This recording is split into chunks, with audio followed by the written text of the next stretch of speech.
Capítulo 44. Cómo Sancho Panza fue llevado al gobierno.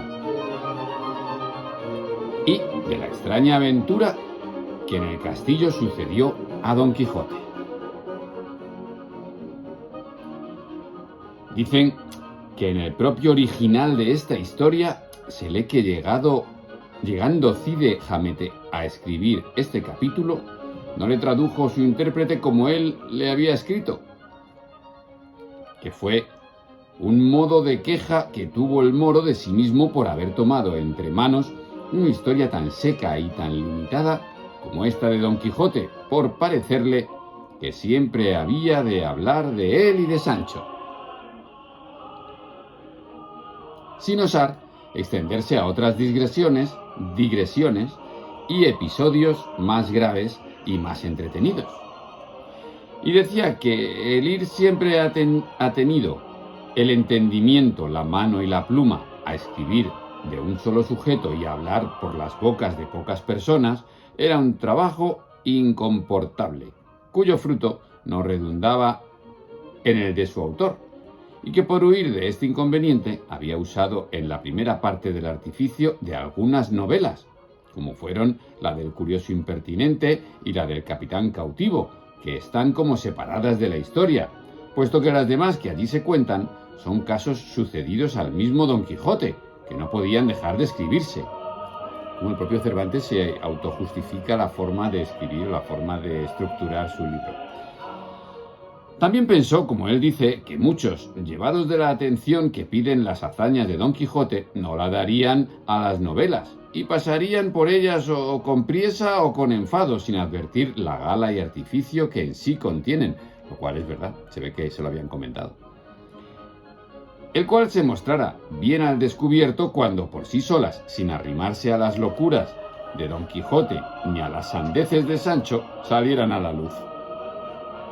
Y así, en esta segunda parte no quiso ingerir novelas sueltas ni pegadizas, sino algunos episodios que lo pareciesen, nacidos de los mismos sucesos que la verdad ofrece.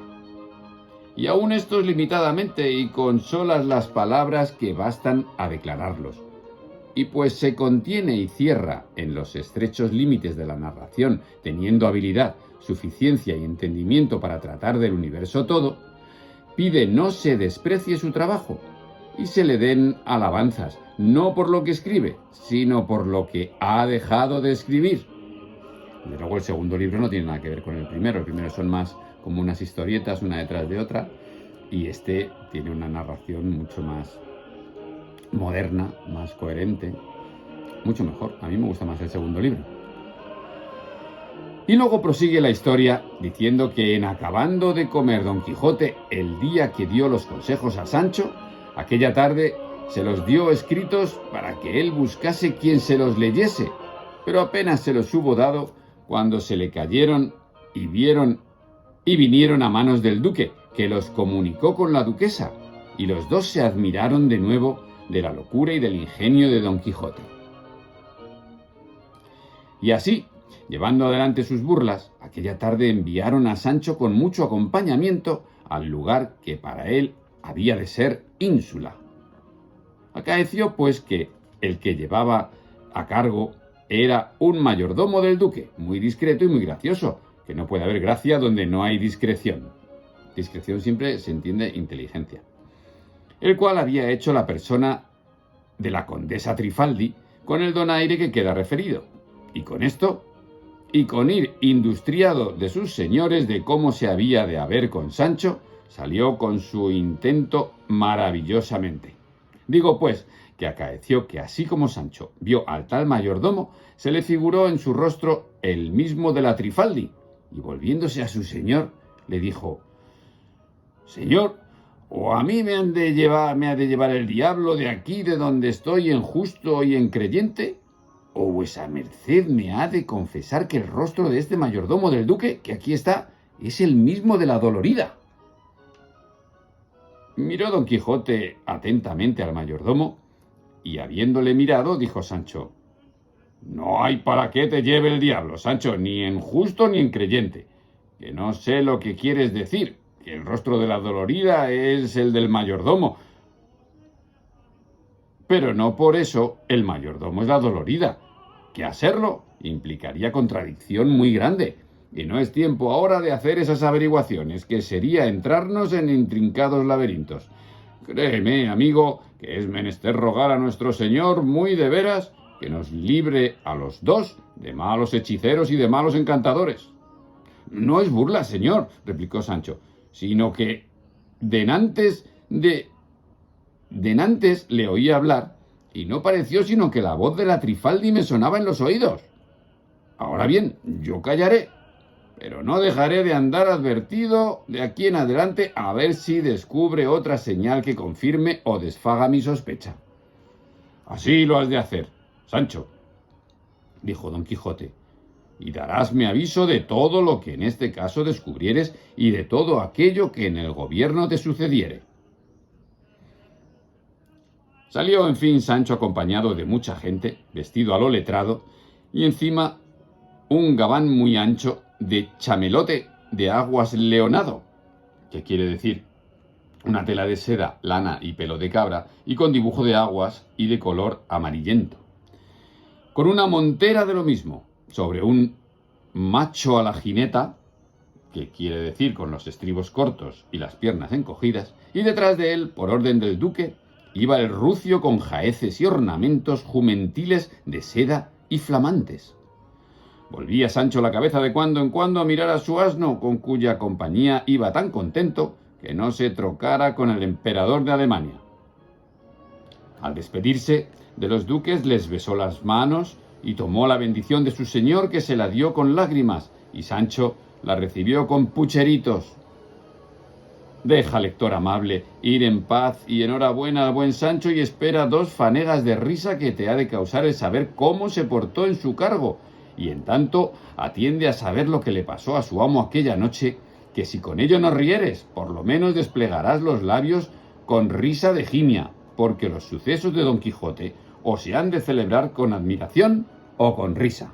Aunque Cervantes lo que quería hacer era un libro de risa, cómico. Cuéntase, pues, que apenas se hubo partido Sancho, cuando Don Quijote sintió su soledad, y si le fuera posible revocarle la comisión y quitarle el gobierno, lo hiciera. Conoció la duquesa su melancolía y preguntóle de qué estaba triste, que si era por ausencia de Sancho, que escuderos, dueñas y doncellas había en su casa que les servirían muy a satisfacción de su deseo.